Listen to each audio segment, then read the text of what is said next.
কি শব্দ, কিভাবে তার বডি ল্যাঙ্গুয়েজ কিরকম, তার কথার কৌশল কি, এগুলো সব আসলে চোখ কান খোলা রেখে আমার চিন্তা জুনিয়র বন্ধুরা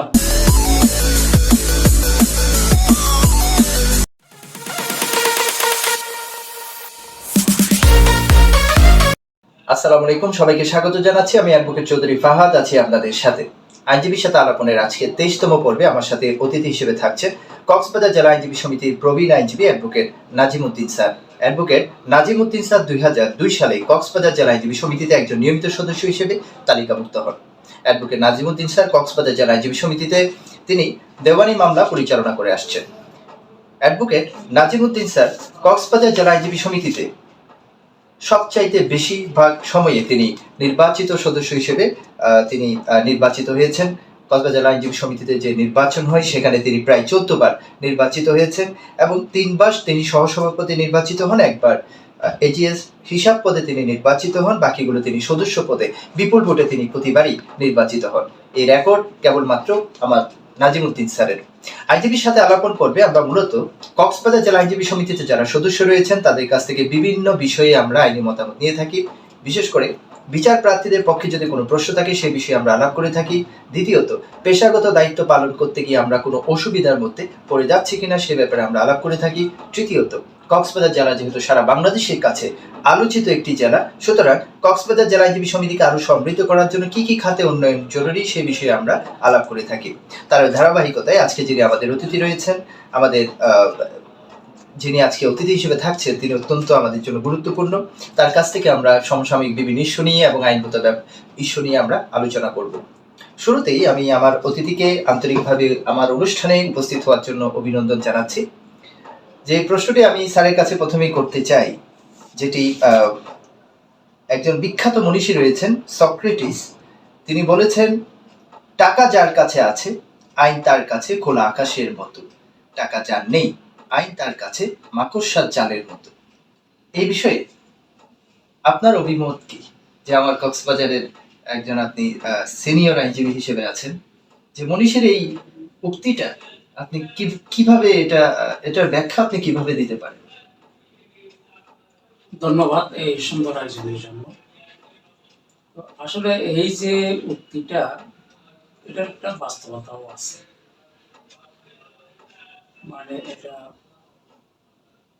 বিচারপ্রার্থী জনগণ যখন বিচারের জন্য, সুবিচারের জন্য যখন আদালতের কাছে যায়, তখন তাদের যে তিক্ত অভিজ্ঞতা, সেই তিক্ত অভিজ্ঞতা থেকেই বিশেষ করে আমাদের দেশীয় আঙ্গিকে, দেশীয় প্রেক্ষাপটে আমাদের যে যে আমার বর্তমান সামাজিক যে অবস্থা, সব কিছুর উপর যদি আমরা বলতে যাই তাহলে এই কথাটার একটা বাস্তবতা আছে। তো যেমন আমি আবার অনেক ক্ষেত্রে যারা সব জাতি দুনিয়াতে যারা আছে, যারা সামাজিক রীতিনীতি, কাস্টম, তাদের সুস্থ চিন্তা ভাবনা, একটা নিজস্ব মানে সভ্য জাতি হিসেবে যারা বর্তমানে পৃথিবীতে দাঁড়িয়ে আছে, তাদের ক্ষেত্রে তারা সবকিছুতেই একটা নিখুঁতভাবে, সুন্দরভাবে তারা করার জন্য পুরো জাতি মানসিকভাবে প্রস্তুত। সেসব জায়গায় সুবিচার, আদালত, আইনজীবী, বিচারিক সমস্ত কর্মকাণ্ড যেভাবে করা দরকার সেভাবে সে দেশে সেগুলো চলে। সেখানে যে কেউ সুবিচার পাওয়ার আশা করতে পারে। কিন্তু কোন একটা জাতি যখন এগুলো প্র্যাকটিস করে না, দীর্ঘদিন ধরে বলতে পারেন সামাজিক অব্যবস্থা, অসুস্থ মন মানসিকতা, অভাব অনটন, অর্থনৈতিক দৈন্যদশা, সবকিছু মিলিয়ে অসুস্থ প্রতিযোগিতা তৈরি হয়ে যায়। সেই অসুস্থ সমাজে স্বাভাবিকভাবেই বিচারিক কর্মকাণ্ডটা ঠিক এভাবেই পরিচালিত হয়।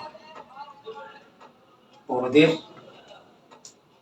জন্য একটা সুযোগ তারা নিজেরা অ্যাভেল করে, আর যারা দুর্বল তারা সেভাবে সুযোগটা পায় না, স্বাভাবিকভাবে তারা অবহেলিত হয়, তারা সুবিধা থেকেও বঞ্চিত হয়। তবে হ্যাঁ, দুনিয়ার প্রত্যেক জাতি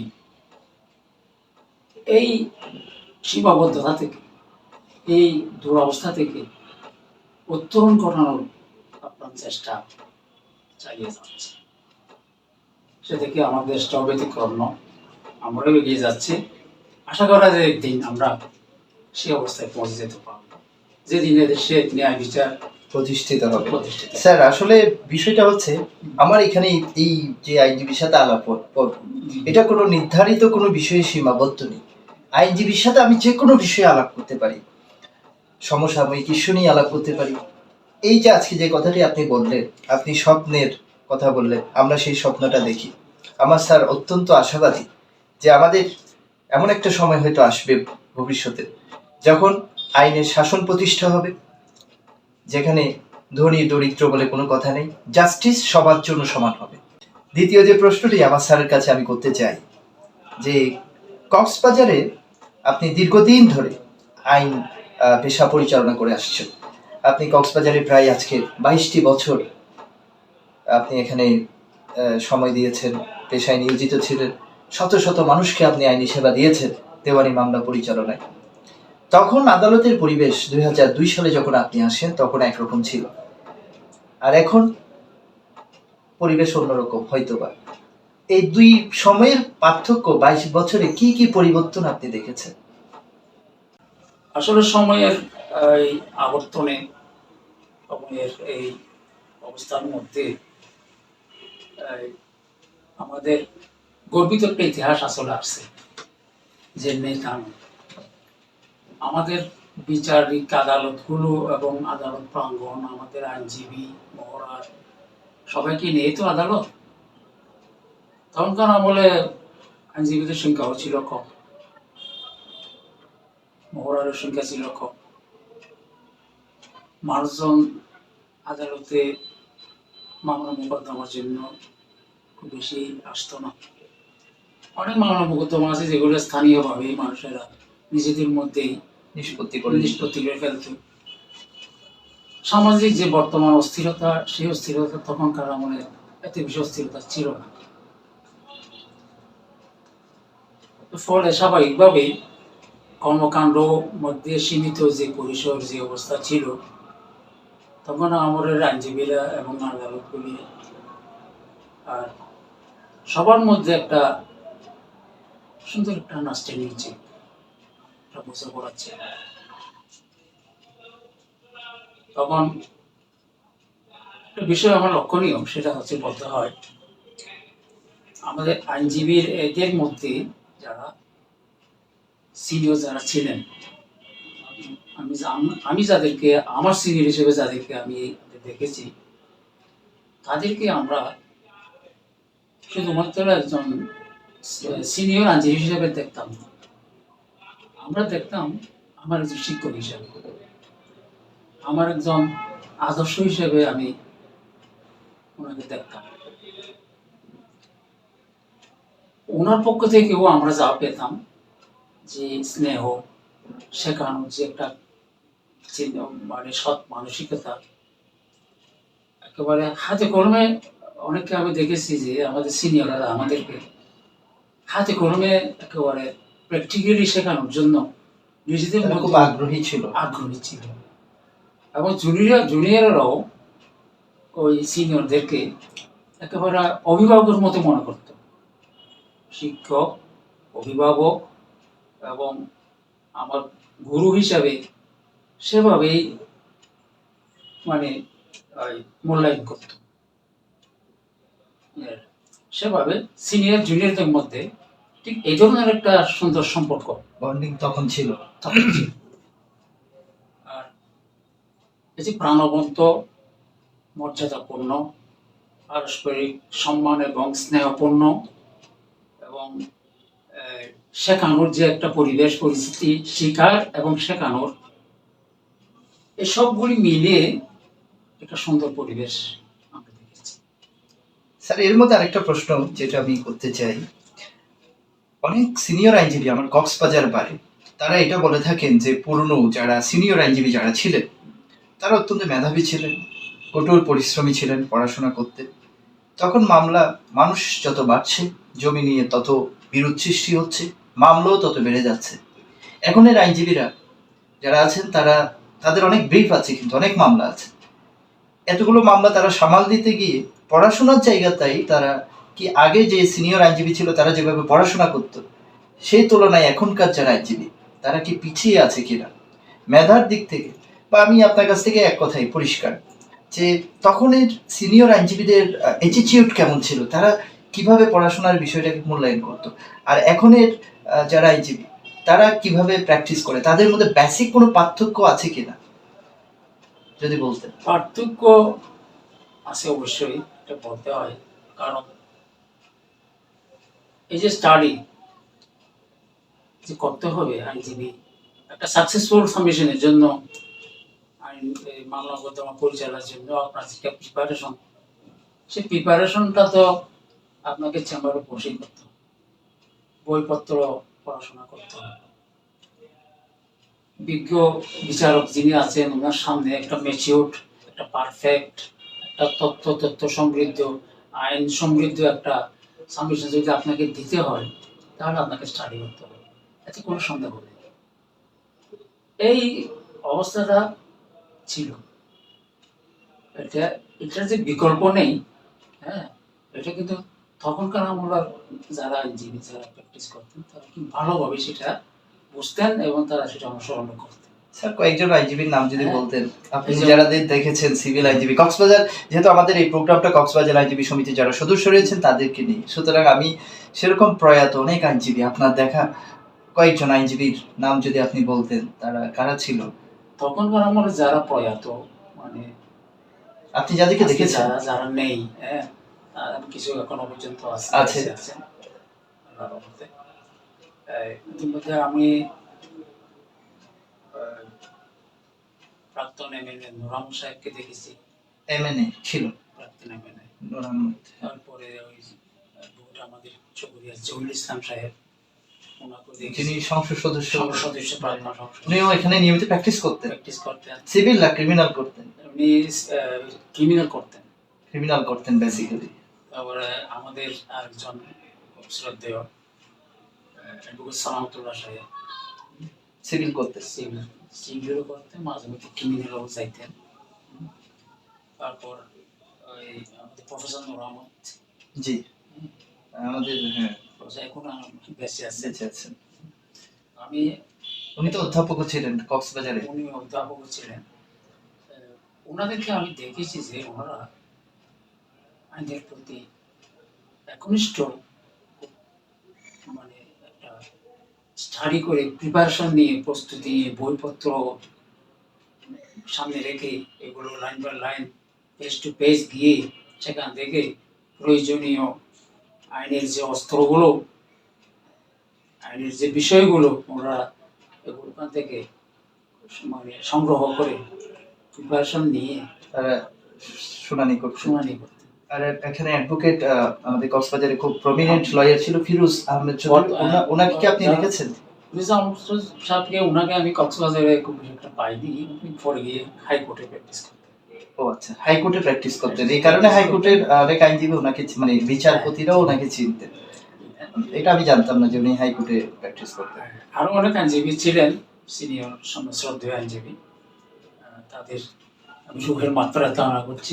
আমিও হ্যাঁ, আমি যখন 2014 সালে কক্সবাজার আইনজীবী সমিতিতে একজন সদস্য হই, আমিও বেশ কয়েকজন এরকম কক্সবাজারের সিনিয়র আইনজীবী পেয়েছি যারা অত্যন্ত মেধাবী ছিলেন, যারা আজকে আমাদের মধ্যে বেঁচে নেই। অ্যাডভোকেট আবুল কালাম আজাদ স্যার ছিলেন, প্রফেসর নুর আহমদ স্যার, ওনাকেও আমি দেখেছি, উনি তো এখনো আল্লাহর রহমতে জীবিত আছেন।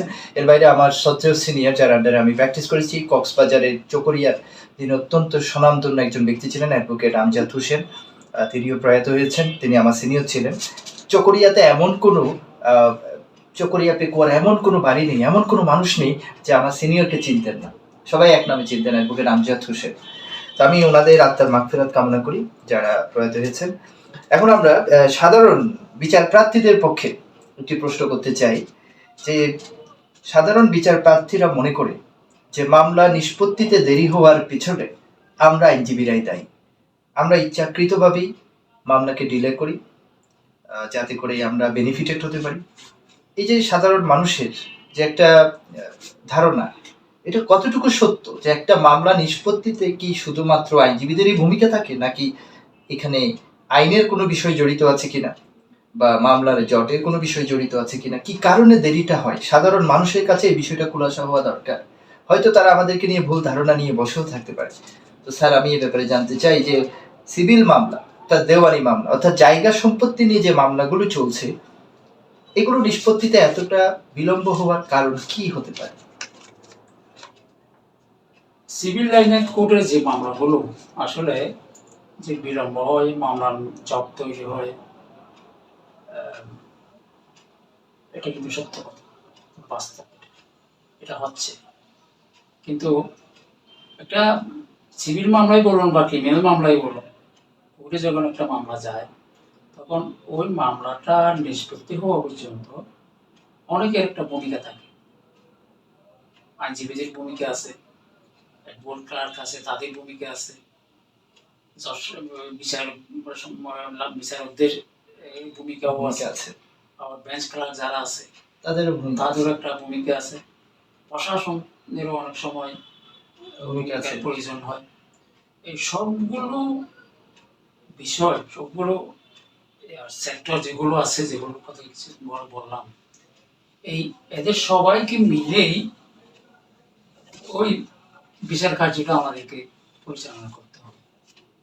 এখানে সব পক্ষ থেকে যদি সহযোগিতামূলক আন্তরিকতা সহকারে ন্যায় বিচার নিশ্চিত করার সদিচ্ছা নিয়ে যখন সবাই ডাইনামিক একটা কর্মকাণ্ড পরিচালিত হয়, তখন সেখানে এই বিড়ম্বনা হওয়ার কথা নয়। তো তারপরেও যেটা আমার senior sir learned advocate Nazimuddin sir যেটা বলেছেন যে সিভিল মামলা অর্থাৎ দেওয়ানি মামলা নিষ্পত্তিতে যে বিলম্বটা হচ্ছে, এটার জন্য শুধুমাত্র আইনজীবীরাই দায়ী নয়, বিভিন্ন যে সেক্টরের কথা বলেছেন সবারই সমানভাবে দায়বদ্ধতা রয়েছে। সেটা ইচ্ছাই হোক বা অনিচ্ছাই হোক, কিংবা মামলার জটের কারণে হোক বা আইনের বিভিন্ন ব্যত্যয়ের কারণে হোক, বিভিন্ন কারণে একটা মামলা নিষ্পত্তিতে অবশ্যই সময় লেগে যায়। আর যেহেতু আমি আগেই বলেছি, দেশের মানুষ বাড়ছে, জমি জমা কম, যেটা আছে সেটা নিয়ে বিভিন্ন বিরোধে তারা জড়িয়ে পড়ছে, সুতরাং মামলার একটি জট সৃষ্টি হচ্ছে। সব বিষয় নিষ্পত্তি করতে স্বভাবতই কিছুটা সময় লেগে যাচ্ছে। অবশ্য আইনজীবীরা আমরা যারা আছি, আমরা আমাদের যার অবস্থানে থেকে আমরা মামলা দ্রুত নিষ্পত্তি করার জন্য আমরাও বদ্ধপরিকর। আমরা চেষ্টা করব যেন মামলা খুব দ্রুত যারা জনগণ বিচার প্রার্থী রয়েছে তারা যেন সুবিচার পায়। তো আরেকটি কথা, আমি শেষ প্রান্তে আমরা চলে এসেছি, যে প্রশ্নটি করব যে আমি তো ফৌজদারি মামলা পরিচালনা করে থাকি, স্যার আপনি করেন সিভিল মামলা, দেওয়ানি মামলা পরিচালনা করে থাকেন।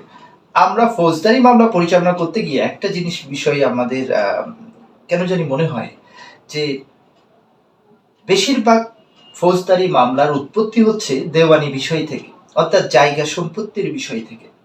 আর এই জায়গা সম্পত্তির বিষয় থেকে মামলা কেন উদ্ভব হয়? কারণ ওই মামলাগুলো, ডিসপিউটগুলো অ্যাডজুডিকেট অর্থাৎ নিষ্পত্তি না হওয়ার কারণে। তাহলে সিভিল মামলা যদি দ্রুত নিষ্পত্তি হতো, আমরা মনে করি ক্রিমিনাল মামলাও অটোমেটিক্যালি কমে যেত। আর সিভিল মামলা নিষ্পত্তি করার জন্য যেটা সবচেয়ে বেশি দরকার, সেটা হচ্ছে আদালতের সংকট।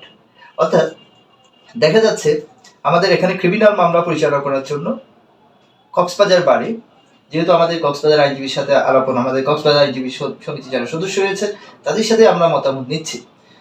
আমার কথা হচ্ছে, আমাদের রিসেন্টলি আপনি জানেন স্যার, আমাদের কক্সবাজারে 5টি অতিরিক্ত ডিস্ট্রিক্ট জাজের সাথে, যারা মূলত আপিলের বিষয়গুলোই নিষ্পত্তি করে থাকে। কারণ সরাসরি এখতিয়ার সিভিল মামলার ক্ষেত্রে ডিস্ট্রিক্ট জাজ বা অতিরিক্ত ডিস্ট্রিক্ট জজের নেই, যা আছে খুবই সীমিত।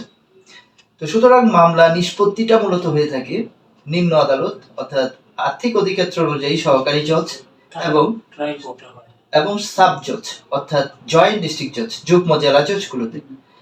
অতিরিক্ত 5টি আদালত আসার কারণে আপিলের বিষয় যেহেতু কম, সুতরাং এইখানে চাপটা কম। কিন্তু মূল মামলা যেখানে হচ্ছে সেখানে কিন্তু চাপ থেকে যাচ্ছে স্যার। আমি যেটা মনে করি কক্সবাজার বারের সাধারণ বিচার প্রার্থীদের সুবিধার জন্য জয়েন্ট ডিস্ট্রিক্ট জাজগুলো বাড়ানোটাই দরকার ছিল। স্যার এই ব্যাপারে আপনার অভিমত কি, যে আমরা সিভিল মামলা নিষ্পত্তি করতে আদালতেরও কোনো বিকল্প নেই, সেক্ষেত্রে কি করা যেতে পারে, যে আসলেই সাব জজের প্রয়োজন এখানে ছিল কিনা, এই ব্যাপারে আমি স্যারের কাছে অভিমত জানতে চাচ্ছি। আসলে আপনি যে বললেন এই যে সংকট, এই যে সমস্যা, আদালতগুলোর বিন্যাস নিয়ে, আদালতগুলোর স্তর নিয়ে, আদালতের ট্রায়াল কোর্টের যে একটা সীমাবদ্ধতার কথা আপনি বললেন, এটা এই সংকটটা, এই সমস্যাটা যাদের বোঝা দরকার তারা হয়তো একদিন বুঝবে। হয়তো একটা সংস্কার সংশোধন আসতেও পারে, আসবে না এমন না। তাইলে আমাদের এডিশনাল জাজ 5টা কোর্ট আছে, দুটা আপিলের জুরিসডিকশন, হ্যাঁ সার্ভিস কোর্ট দুটো আছে। এটা প্রয়োজনের পরিপ্রেক্ষিতে হয়তো এখানে সরকার অতিরিক্ত এটাও আছে, আমাদের সরকার এবং আমাদের প্রধান বিচারপতি মহোদয় উনি এগুলো নিয়ে যে স্টাডি করছেন না, খোঁজখবর রাখছেন না তা না। ওনারাও সুবিচার নিশ্চিত করার জন্য, দেশে আইনি শাসন প্রতিষ্ঠার জন্য চিন্তা ভাবনা করে চলেছেন। ইতিমধ্যে অনেক সংস্কার সংশোধন হয়েছে, হ্যাঁ আরো হবে। অর্থাৎ এটা চলমান একটা প্রক্রিয়া। সমস্যা আসবে, সমস্যার প্রেক্ষিতে সমাধানেরও উপায় বের হয়ে আসে। আমরা আশাবাদী যে একদিন সেটা হবে। স্যারকে অনেক ধন্যবাদ, অত্যন্ত স্যার গুরুত্বপূর্ণ কথা বলেছেন যে আমাদের সংকট রয়েছে, অতীতে যা ছিল না তা আমরা এখন পেয়েছি। আগে একটা নারী ট্রাইব্যুনাল ছিল, এখন 3টে ট্রাইব্যুনাল এসেছে। ফৌজদারি মামলাতেও জট রয়েছে, যে কারণে ক্রিমিনাল আদালত, বিচারিক আদালতের সংখ্যা বাড়িয়ে অতিরিক্ত 5টি আদালত কক্সবাজার জেলাতে এসেছে। আমরা আশাবাদী যে আমরা এটাও বুঝতে পারি যে দেওয়ানি মামলা জটের কারণে ক্রিমিনাল মামলার উৎপত্তি হচ্ছে, যে থিওরিটা আমি বললাম সেটাও অনেকাংশে সত্য। যে কারণে আমি মনে করি যে দায়িত্বশীল ব্যক্তি যারা রয়েছে, সুদিন অবশ্যই আসবে। আমার স্যার যেটা বলেছেন যে একদিন অবশ্যই তারা এটা অনুধাবন করতে পারবেন যে দেওয়ানি মামলা নিষ্পত্তির জন্য যেখানে যতটুকু সংখ্যক বিচারক নিয়োগ করা দরকার ততটা বিচারক অবশ্যই একদিন সেই খাত সৃষ্টি হবে। এবং অতীতে যা ছিল না সেই ট্রাইব্যুনালগুলো কক্সবাজারে এসেছে। আমরা আশাবাদী যে আরো কিছু ট্রাইব্যুনালের দরকার ছিল, যেমন সাইবার ট্রাইব্যুনালের অপরাধ বাড়ছে, এটাও আমাদের কক্সবাজারের দরকার। সেই সাথে আরো বেশ কয়েকটি গুরুত্বপূর্ণ আদালত, যেমন বিদ্যুৎ, শ্রম আদালত, বিদ্যুৎ আদালত, এগুলো একদিন কক্সবাজারে আসবে, আমরা সেই আশা করতেই পারি। সর্বশেষ আমার আজকের অতিথি যিনি আছেন তাকে সর্বশেষ যে প্রশ্নটি আমি স্যারকে করতে চাই, যে সারা বাংলাদেশে অনেক আইনজীবী, নবীন আইনজীবী আসছে, সে তার ধারাবাহিকতা আমার কক্সবাজার বারেও অনেক নবীন আইনজীবী এসেছে। প্রতিযোগিতাপূর্ণ পরীক্ষায় তারা অনেক কষ্ট করে আইনজীবী হিসেবে তারা তালিকাভুক্ত হয়েছেন। নবীন আইনজীবীদের পেশাগত দক্ষতা এবং তারা কিভাবে সফলতা অর্জন করতে পারে এবং কি কি দিক নির্দেশনা তাদের জন্য যদি আপনার কোনো দিক নির্দেশনা থাকে, যদি আমাদের উদ্দেশ্যে, আমরা যারা জুনিয়র আছি তাদের উদ্দেশ্যে যদি কোনো দিক নির্দেশনা থাকে, সেটি স্যার বলার জন্য অনুরোধ করছি। তো আমি তো আসলে আমাদের বর্তমান যারা জুনিয়র, তরুণ প্রজন্ম, তরুণ আইনজীবী যারা আইনি সমিতিতে যারা এই কয়েক বছরের মধ্যে যোগদান করেছেন, আমি তাদের ব্যাপারে অত্যন্ত আশাবাদী। এ কারণে আশাবাদী যে তারা আইনের উপর অনেক বিস্তারিত লেখাপড়া করে আসছে। আমাদের সময় কিন্তু অত বেশি বিস্তারিত লেখাপড়া আমরা ছিল না।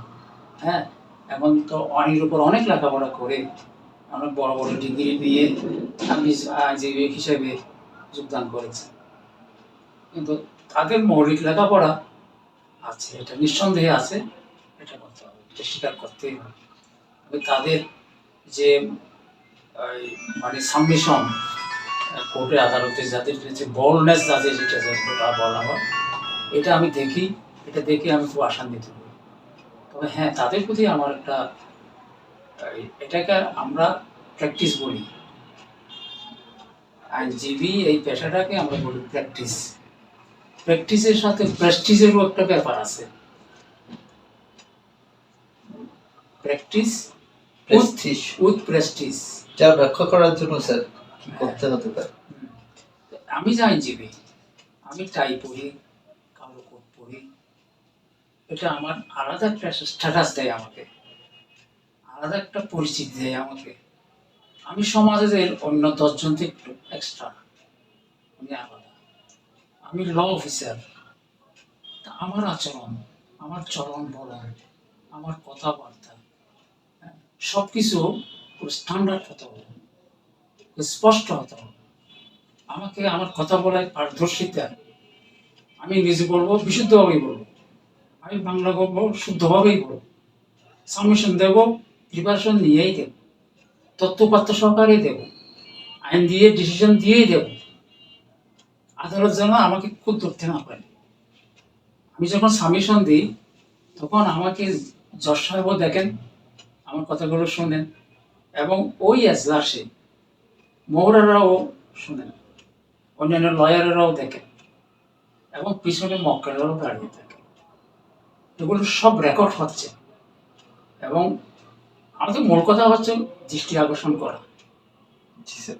জজ সাহেবের দৃষ্টি আকর্ষণ করা, তার কাছ থেকে একটু প্রতিক্রিয়া বের করে নিয়ে আসা। সেটার জন্য আমাকে অবশ্যই স্টাডি প্রিপারেশন বিকল্প নেই, প্রস্তুত হয়ে যেতে হবে। আমি একটা কথা বলবো, সেটা হচ্ছে কি মেন্টাল প্রিপারেশন। বর্তমান সামাজিক যে অস্থিরতা, যে অসুস্থতা, এখানে ইনকাম প্রয়োজন আছে।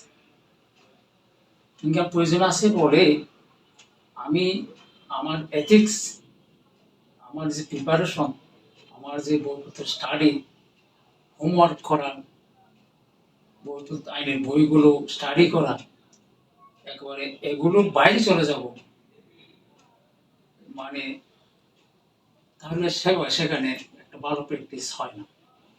আমাদেরকে মনে করতে হবে তিল করে আমাদের নিজেদেরকে একজন ভালো লয়ার হিসেবে, ভবিষ্যতে একজন ভালো লয়ার হিসেবে নিজেকে প্রতিষ্ঠা করানোর যে একটা পথ চলা, সিনিয়রদের সাথে সম্পর্ক রাখতে হবে, শিখতে হবে, তাদের কলা কৌশলগুলো জানতে হবে।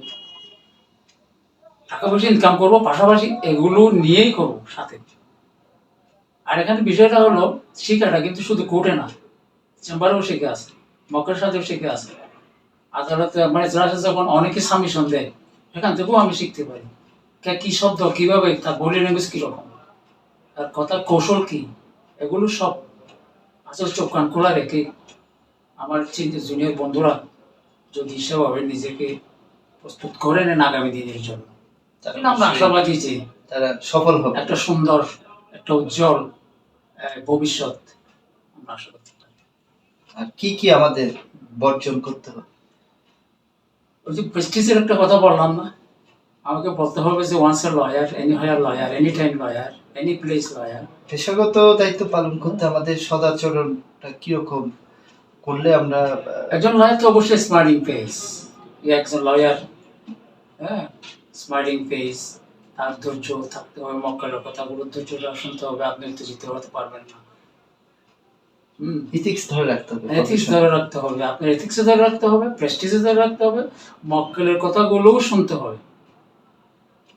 তারপর আপনাকে দুটা চ্যালেঞ্জিং আপনাকে মোকাবেলা করতে হচ্ছে, একটা মক্কেলের সাথে আর একটা কোর্টের সাথে। দুই জায়গার মাঝখানে আপনি আছেন, কিভাবে করবেন, কোন কৌশলে করবেন, সেটা আপনাকে নিজেকেই বুঝে নিতে হবে, ঠিক করে নিতে হবে। ধন্যবাদ। আজকে আমার যিনি আমার অতিথি আজকে প্রবীণ আইনজীবী, প্রতিটা যশা আইনজীবী, আমাদের এই আইনজীবীর সাথে আলাপন পর্বের আজকের 23তম পর্বে তিনি এসেছেন। আমি অত্যন্ত আন্তরিকভাবে ওনার প্রতি কৃতজ্ঞতা জানাচ্ছি।